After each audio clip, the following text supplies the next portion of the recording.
ام ایمن رضی اللہ تعالی عنہا رسول اللہ صلی اللہ علیہ وسلم کی آیا۔ نام برکہ، والد کا نام ثعلبہ بن عمر اور کنیت ام ایمن تھی۔ ام ایمن کی شادی عبید بن زید کے ساتھ ہوئی، جس سے ایمن نے جنم دیا۔ عبید بن زید کی وفات کے بعد ام ایمن کی شادی رسول اللہ صلی اللہ علیہ وسلم کے منظور نظر صحابی زید بن حارثہ رضی اللہ تعالی عنہ کے ساتھ ہوئی، جس سے سیدنا اسامہ بن زید رضی اللہ تعالی عنہ پیدا ہوئے۔ رسول اللہ صلی اللہ علیہ وسلم کے والد گرامی عبداللہ بن عبد المطلب اس وقت وفات پا گئے جب سیدنا محمد صلی اللہ علیہ وسلم اپنی والدہ آمنہ بنت وہب کے پیٹ میں تھے۔ انہوں نے ورثے میں ایک کنیز کو چھوڑا جس کا نام برکہ تھا۔ یہ رسول اللہ صلی اللہ علیہ وسلم کی آیا تھیں۔ آپ صلی اللہ علیہ وسلم انہیں یا امی یعنی امی جان کہہ کر پکارا کرتے تھے۔ ان کی شفقت اور ہمدردی نے رسول اللہ صلی اللہ علیہ وسلم کو اپنی آغوش میں لے لیا، اور خاص طور پر جب آپ کی والدہ وفات پا گئیں اور ابھی آپ کی عمر 6 سال تھی۔ پھر جب آپ صلی اللہ علیہ وسلم کے دادا عبد المطلب نے بھی وفات پائی، اس وقت آپ صلی اللہ علیہ وسلم کی عمر 8 سال تھی۔ آپ کی کفالت آپ کے چچا ابو طالب نے کی۔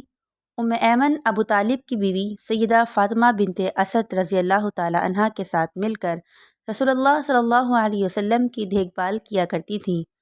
سیدہ فاطمہ بنت اسد رضی اللہ تعالی عنہ کو جب رسول اللہ صلی اللہ علیہ وسلم اپنی تیسری والدہ سمجھتے تھے۔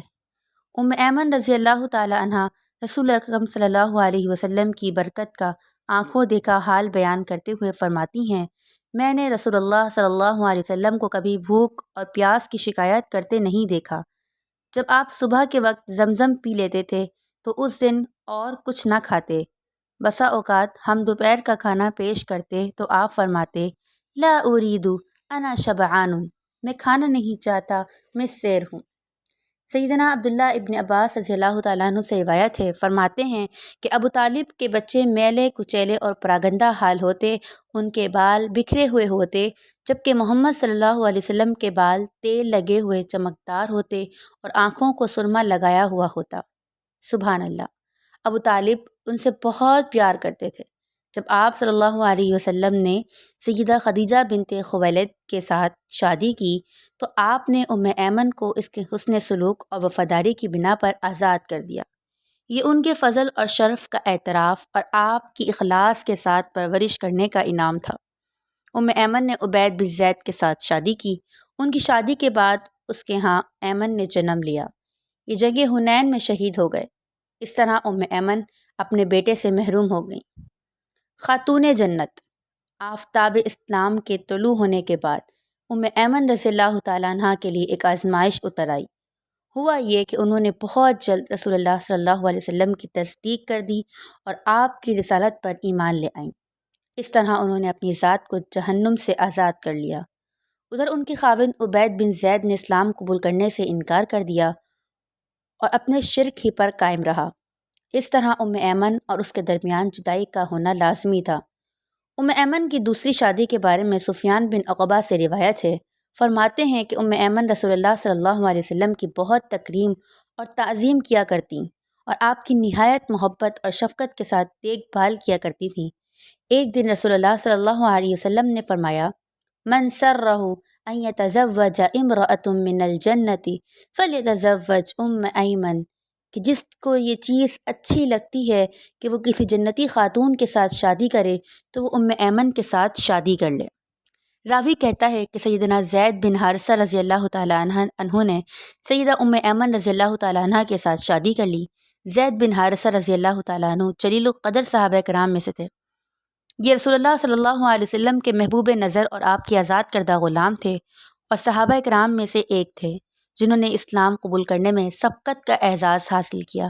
جب انہوں نے رسول اللہ صلی اللہ علیہ وسلم کو یہ فرمان سنا کہ جسے یہ بات پسند ہے کہ وہ کسی جنتی خاتون کے ساتھ شادی کرے تو وہ ام ایمن کے ساتھ شادی کر لے، تو زید بن حارثہ رضی اللہ تعالیٰ عنہ نے فوری طور پر اس کے ساتھ شادی کر لی اور اس سے اسامہ بن زید رضی اللہ تعالیٰ عنہ پیدا ہوئے، جنہیں رسول اللہ صلی اللہ علیہ وسلم کا محبوب نظر ہونے کا اعزاز حاصل ہوا۔ سیدہ ام ایمن کی بہادری اور جہاد کے ساتھ محبت۔ اگر ہم ام ایمن کی بہادری کے بارے میں سوال کریں تو ہم دیکھیں گے کہ وہ جرأت اور بہادری اور لڑائی کے حوالے سے قوت اور شوکت میں مردوں سے کم نہیں، بلکہ جنگ احد کے دوران جب بہت سے لوگ میدان چھوڑ کر بھاگ رہے تھے تو ام ایمن بھاگنے والوں پر مٹی پھینک کر انہیں یہ کہہ رہی تھیں، او بھاگنے والو، جاؤ گھر میں بیٹھ کے چرخے پر سوت کاٹو، اپنی تلوار میرے سپرد کر دو، میں دشمن سے لڑتی ہوں۔ تم تو عورتوں سے بھی زیادہ کم حوصلہ ہو، مرد ہوتے تو میدان میں جم کر لڑتے۔ یہ انداز گفتگو سیدہ ام ایمن کی جرأت اور شجاعت پر دلالت کرتا ہے۔ جب رسول اللہ صلی اللہ علیہ وسلم کی خود ٹوٹ گئی، آپ کا ہونٹ پھٹ گیا، آپ کے چہرے انور پر خون پھیل گیا، تو یہ منظر دیکھ کر سیدہ ام ایمن بہت زیادہ غمگین ہو گئی۔ لیکن جب انہوں نے دیکھا کہ رسول اللہ صلی اللہ علیہ وسلم سلامت ہیں تو ان کی آنکھیں ٹھنڈی ہو گئیں اور ان کے دل میں اطمینان کی لہر دوڑ گئی۔ سیدہ ام ایمن کو ایک مشرک نے تیر مارا جو انہیں لگا اور وہ زخمی ہو کر زمین پر گر گئیں۔ رسول اللہ صلی اللہ علیہ وسلم نے جب دیکھا تو آپ صلی اللہ علیہ وسلم نے سعد بن ابی وقاص کو ایک ایسا تیر پکڑایا جس کا بھالا نہیں تھا، فرمایا، سعد تیر پھینکو۔ سعد نے اس شخص کو تیر پھینکا جس نے ام ایمن پر تیر پھینکا تھا، وہ تیر لگنے سے زمین پر لڑک گیا۔ رسول اللہ صلی اللہ علیہ وسلم نے فرمایا، سعد بن ابی وقاص نے ام ایمن کا بدلہ لے لیا۔ رسول اللہ صلی اللہ علیہ وسلم نے سعد بن ابی وقاص کے حق میں یہ دعا بھی کی، اللہ تیری دعا قبول کرے اور تیرے نشانے کو سیدھا رکھے۔ سیدہ ام ایمن دوران جنگ پیاسے مجاہدین کو پانی پلاتیں اور زخمیوں کی مرہم پٹی کرتیں۔ جنگ خیبر میں بھی وہ ان عورتوں کے ہمراہ جہاد کے لیے روانہ ہوئیں جو خیبر کے معرکے میں شریک ہوئی تھیں۔ ام ایمن کے خاوند کی شہادت۔ جب رسول اللہ صلی اللہ علیہ وسلم نے زید بن حارثہ رضی اللہ تعالی عنہ کو جعفر بن ابی طالب اور عبداللہ بن رواحہ کے ساتھ اس لشکر کا امیر مقرر کیا جس کو رومیوں کے ساتھ لڑنے کے لیے مقام موتا کی طرف جانا تھا، تو زید بن حارثہ رضی اللہ تعالی عنہ نے جاتے ہوئے اپنی بیوی ام ایمن سے الوداعی ملاقات کی، لیکن اسے یہ معلوم نہیں تھا کہ یہ اس کی زندگی کی آخری ملاقات ہوگی۔ زید بن حارثہ رضی اللہ تعالی عنہ نے لشکر کے 3 امراء میں سب سے پہلے جام شہادت نوش کیا۔ اس کے بعد سیدنا جعفر بن ابی طالب رضی اللہ تعالیٰ عنہ شہید ہوئے اور پھر سیدنا عبداللہ بن رواحہ رضی اللہ تعالیٰ عنہ نے جام شہادت نوش کیا۔ جب ام ایمن رضی اللہ تعالیٰ عنہ نے رسول اللہ صلی اللہ علیہ وسلم سے سنا کہ آپ جنگ میں شہید ہونے والوں کے بارے میں مسلمانوں کو آگاہ کر رہے ہیں اور یہ کہ شہداء میں اس کا خاوند زید بن حارثہ سر فہرست ہے، اس نے صبر اور تحمل کا دامن تھامے رکھا اور اللہ کی مرضی کے آگے سر تسلیم خم کر لیا، کیونکہ اللہ بڑی بلند شان والا ہے۔ سیدہ ام ایمن کا رسول اکرم صلی اللہ علیہ وسلم کے ہاں مقام اور مرتبہ۔ رسول اکرم صلی اللہ علیہ وسلم ام ایمن کے ساتھ حسن سلوک سے پیش آیا کرتے تھے۔ بعض دفعہ آپ ان سے مزاح بھی کر لیا کرتے تھے۔ ایک دفعہ کا ذکر ہے کہ سیدہ ام ایمن رضی اللہ تعالیٰ عنہ نے رسول اکرم صلی اللہ علیہ وسلم سے کہا کہ آپ مجھے سواری فراہم کریں، تو انہوں نے ارشاد فرمایا، میں آپ کو اونٹ کے بچے پر سوار کروں گا۔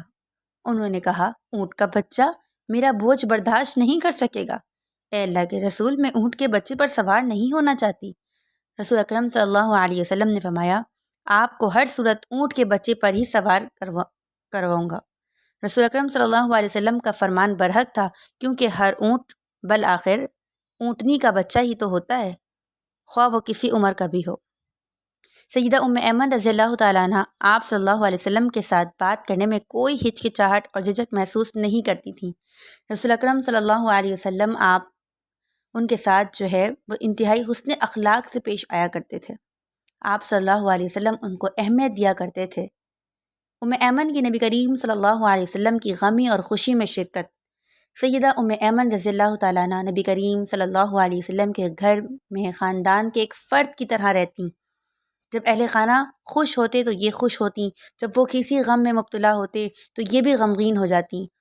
ام ایمن ہر صورت حق کی مدد کرتیں اور جھوٹ اور بہتان کی مخالفت کرتیں۔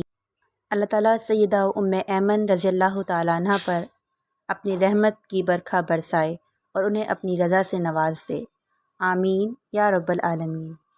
اگر آپ کو ہماری یہ ویڈیو پسند آئی تو اسے لائک اور شیئر کرنا نہ بھولیں۔